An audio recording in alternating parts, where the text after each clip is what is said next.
लोकसभेच्या निवडणुकीनंतर राज्यातली राजकीय समीकरणं बरीच बदलली।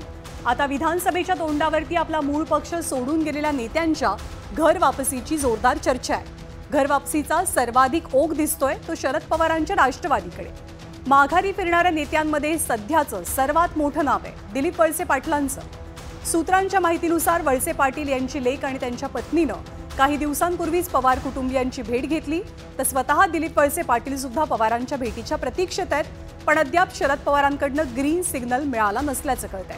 ऐन विधानसभेच्या तोंडावर अजित पवारांच्या पक्षातल्या नेत्यांच्या शरद पवारांसोबतच्या भेटी वाढतायत, त्यामुळे अजित पवारांच्या गोटातही अस्वस्थता असल्याची चर्चा रंगतेय।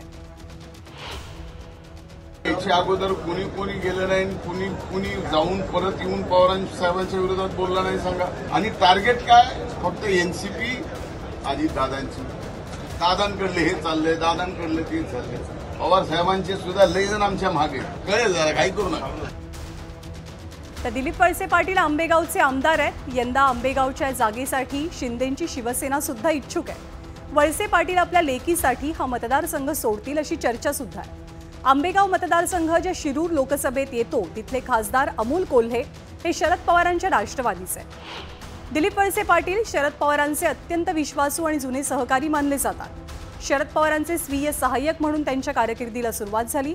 आजवर तब्बल 7 वेळेला त्यांनी आंबेगावचं प्रतिनिधित्व सुद्धा केलेलं आहे। राष्ट्रवादीतल्या बंडानंतर त्यांनी अजित पवारांना साथ देणं पसंत केलं होतं, पण लोकसभेच्या निवडणुकीत प्रकृती अस्वास्थ्यामुळे ते मतदारसंघात काही सक्रिय नव्हते। पण वळसे पाटलांच्या माघारी फिरण्याचं टायमिंग महत्त्वाचं मानलं जातंय। ऐन विधानसभेच्या तोंडावर वळसे पाटील जर पवारांसोबत आले तर अजित पवारांसाठी तो नक्कीच एक मोठा धक्का मानला जाईल। बरेच लोक आदरणीय पवार साहेबांच्या आणि सर्व आमच्या नेत्यांच्या संपर्कात आहेत, पण फक्त साहेबांचं एवढंच मत आहे की पहिलं प्राधान्य हे निष्ठावंताला दिलं जावं आणि त्या पद्धतीचा निर्णय पूर्णपणे आदरणीय पवार साहेब त्या बाबतीत घेतील। तर गेल्या काही दिवसांपासून अजित पवारांच्या गटातल्या नेत्यांच्या शरद पवारांसोबतच्या भेटीगाठी वाढल्यात। आजच अजित पवारांचा गड मानला जाणाऱ्या पिंपरी चिंचवडमधनं विलास लांडे आणि प्रवीण शितोळेंसह अनेकांनी पवारांची मोदी बागेत भेट घेतली। मोदी बागेत पवारांच्या भेटीसाठी पोहोचलेल्या नेत्यांमधलं आणखी एक प्रमुख नाव होतं बबनदादा शिंदेंचं। बबनदादांचे चिरंजीव रणजितसिंह माढ्यातनं आमदारकीसाठी इच्छुक आहेत, त्यामुळे बबनदादा सुद्धा घड्याळ सोडून तुतारी हाती घेणार का याची चर्चा रंगू लागली आहे। रणजितदादा महाराष्ट्रातले एक युवा नेते ज्यांच्याकडून सगळ्यांच्याच खूप अपेक्षा आहेत आणि काल ते व्यासपीठावर येऊन शिंदे साहेबांबद्दल जे बोलले आमच्या सगळ्यांसाठी ते खूप समाधानाची आणि आनंदाची गोष्ट आहे।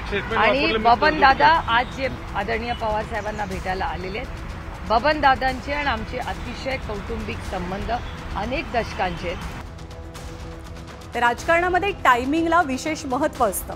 जर विधानसभेच्या तोंडावरती अजित पवारांच्या राष्ट्रवादीतलं आउटगोईंग असं सुरू राहिलं तर दादांची महायुतीमधली बार्गेनिंग पॉवर कमी होण्याचा अंदाजही बांधला जातोय।